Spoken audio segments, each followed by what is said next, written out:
Hey everyone, today I get to share 3 tips for new coaches, which is really exciting because I remember how thrilling it was to be a new coach, but also how scary it was and how I would suck up any bit of information I could get. So I'm hopeful that this will help you all get started. Besides the typical getting plugged into your coaches team page and Team Phoenix, and doing the getting started right call with your coach, because if you haven't had that, you really should, and set some goals in place when you're doing that getting started right call. So besides those, I have 3 things that I think were really influential to me at the beginning of my coaching career. Some of these things I didn't even do until I was a few months in, and I really think that these are important. So the first one is writing down a list of words, phrases, things that describe you. So anything from, what your personality traits are, to what type of food you like to eat, to hobbies that you may have, maybe even things that you're not, so that you have something to go back to and refer to that would describe your niche. Because niche, we make it so complicated, right? We overthink things and we're like, oh, what's my niche? Like I am not a cook, so how am I going to reach people? Your niche is who you are as a person. And if you get those things written down, I think it really will help you identify the type of people you want to attract, because you should be attracting people who are like you, not exactly like you, but things that you like. You're going to end up attracting people that like those same things. So get that list written down. It's really great to refer to when you're looking for, things to post on your Facebook profile if you're feeling stuck.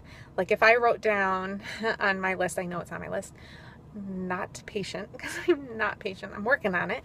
But maybe I would find a quote for the day and I would put it on an image of myself doing something or working with my kids, and a quote about patience, and describe, remember, we need to always put it in a positive spin, but describe how you're working on it for that day, and a positive spin on anything that you post. We want to not be negative Nellies on our social media.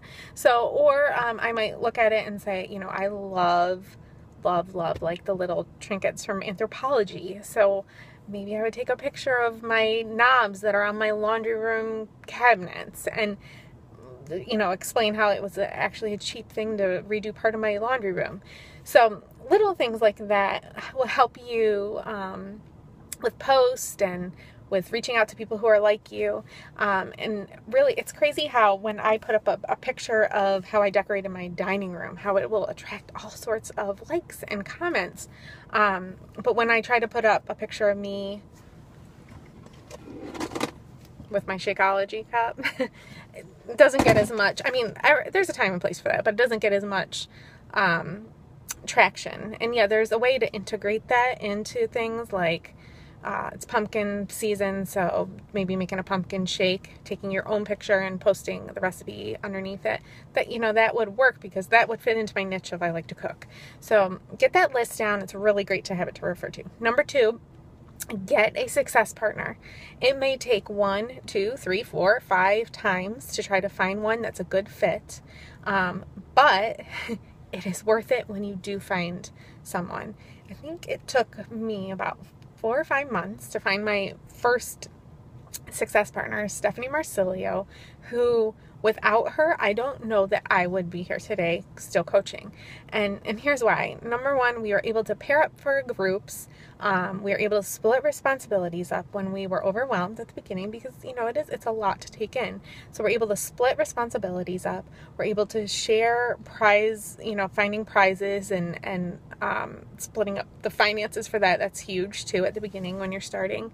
We're able to bounce ideas off one another, which makes us really more effective, because if we were very honest with each other. If the idea wasn't good, we were going to say it, or we were going to tweak it to make it good. So really, that partner can change the course of your coaching career. So find someone, and you may have more than one too. You might have someone that you work with in groups, but then someone else might be there for you when you're feeling down and you need encouragement, or you might have someone that you reach out to when your fitness is, you're not being a product of the product or proof that the product works, and you need someone to, give you a kick in the pants. So find someone. I always encourage my new coaches.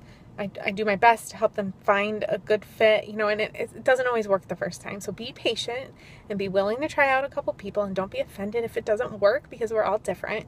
And maybe even look at that niche paper that you filled out and hand it off to your coach and say, do you know anyone who has some of these characteristics?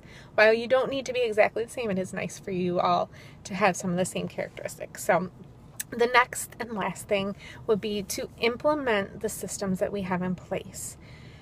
Yes, you want to tweak it to fit, you and your niche, but don't kill yourself trying to come up with these crazy new ideas when we have these systems in place that work. Getting a free challenge in every month for me is every month at the very end of the month, almost every month at the very end of the month, so I can get my Success Club points at the beginning of the month. Having that paid challenge 2 weeks after your free challenge. We have these resources, we have these trainings. We don't just throw them out there to keep you busy. They work. So take advantage of them. I went through every single training that Megan put out with Team Phoenix, and I do not regret 1 minute that I spent doing it. Was it hard? Yes. Did I have to have good time management? Of course. But we have these things because they're effective. And when you soak it up and when you dive in, you won't regret it. So make sure you're taking advantage of those systems. If you need advice on what all of them are, reach out to your upline. They'll help you get plugged in. But we have, look through the files on Team Phoenix. It's unbelievable. And to think that Megan started from scratch, it's really mind-boggling. There are so many resources there, and I'm sure your upline or maybe, there's another team page that you're on. Like I have my own team page. There's tons of resources in my files section. And don't be scared to reach out and try to get yourself plugged in. So I hope that helps. Hope you are able to implement some of these things as you begin your coaching career. Have a good day.